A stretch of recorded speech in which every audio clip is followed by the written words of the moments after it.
multiple big breaks in this case, including bombshell new video from the FBI. We'll have more on that in a moment with Kash Patel, the FBI director. Also tonight, major law enforcement activity now underway. 2 armored SWAT vehicles departed a Pima County Sheriff's parking lot, along with a local bomb squad. That was just a few hours ago. And moments ago, the bomb squad did return, according to reports from the ground. This activity is somehow related to the search for Nancy Guthrie. Meanwhile, Harvey Levin, who will join us in less than a minute, he is reporting activity for the very first time on the Bitcoin account linked to the initial ransom demand earlier today.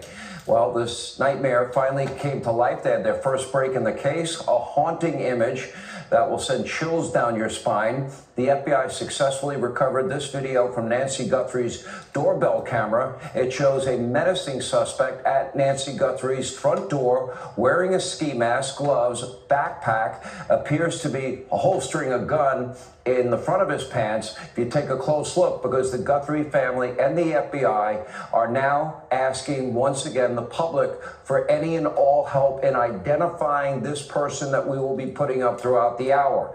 Savannah Guthrie posted this on Instagram with the caption, quote, "We believe she is still alive. Bring her home."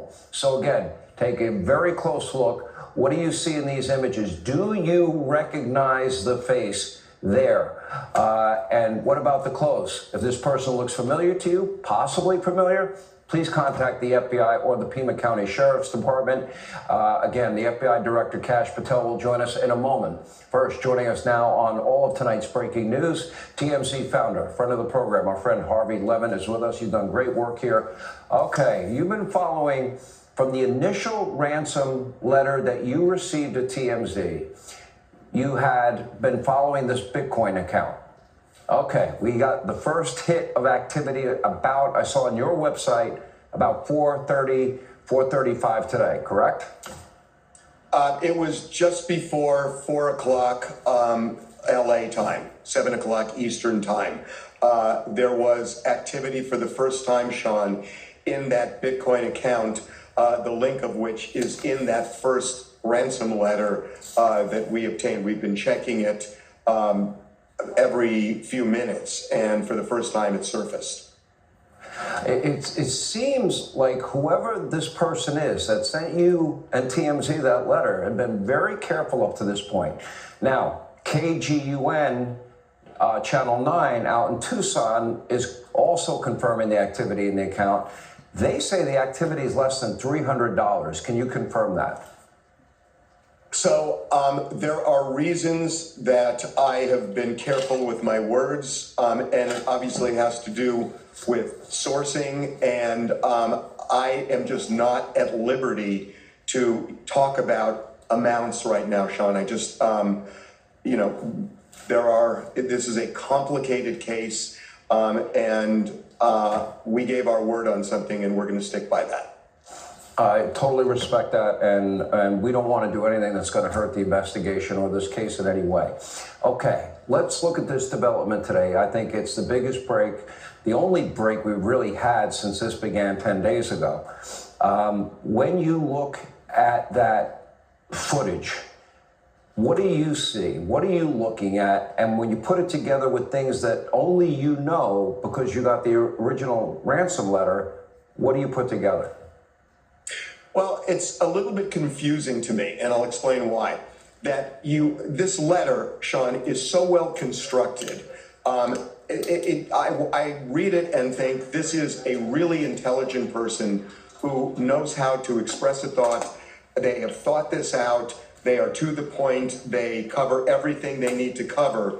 And then you look at this, and there's something bumbling about it, where the person who is shown right there took enough care to completely cover himself, except for seeing a mustache and either a goatee or a beard.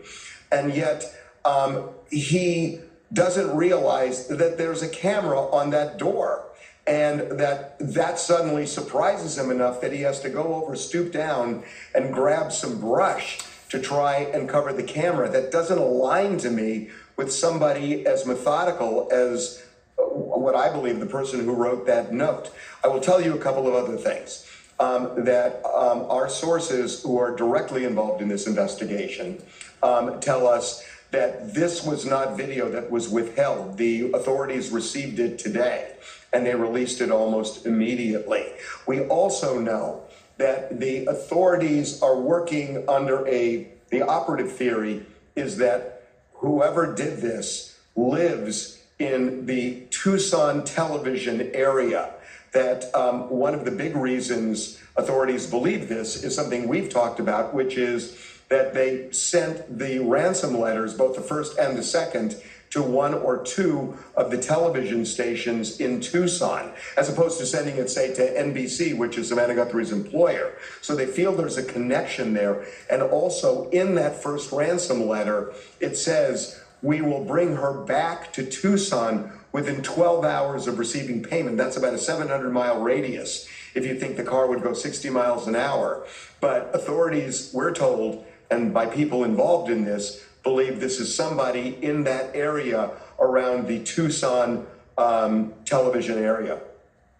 So if the person in that video, and when you put together the video and what we're seeing, the images we're seeing with the letter that you put eyeballs on, and it doesn't really align with the sophistication of that letter. I've got to imagine it wouldn't align with a theory that it's somebody that knows Nancy Guthrie well, because if they did, they would have known that camera's there, if in fact they really are surprised by the camera, no? I mean, I think that's a really good point, that if this was somebody who cased Nancy's house, I would think one of the first things they would see is, and look for, is some sort of a camera on that door. So look, I talked to one person involved in this case today, and I raised exactly that point. And the response I get back was, you cannot always use logic and reason in figuring things like this out. And I think that's true, that, and in some ways, you're guilty of overanalyzing sometimes when you expect everybody to make the precise, rational move. And that just isn't always the case. So I can't explain that, Sean. It does speak to somebody who didn't know that door before coming there in the first instance. But again, even if you don't know the door, everybody knows it's common to have those cameras. And if you take the time to completely cover yourself, with the exception of a little bit of a beard and a mustache, then wouldn't you think through, gee, there might be a doorbell there too?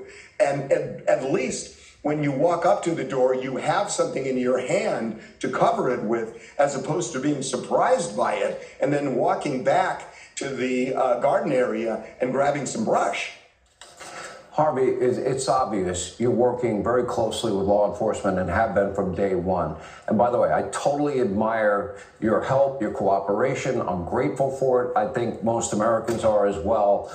And keeping their confidence and not giving out specific details. Last exit question, and you don't really even have to answer it. Are there things that maybe you now know that give you more confidence that we're getting close here to finding this person that you may not be able to talk about publicly? Yeah, I mean, there is activity, much more activity than there was a couple of days ago. It seemed like authorities were stalled until really today. And a lot is going on. As you said, we are told the same thing, that these SWAT and bomb squad movements relate specifically to the Nancy Guthrie case. Whether they are close to figuring it out, I think that there are things that law enforcement is doing right now that are not surefire things to find the person, but they have a plan, I think. Okay. Harvey Levin, you've had phenomenal coverage. Thanks for coming on. Thanks for sharing our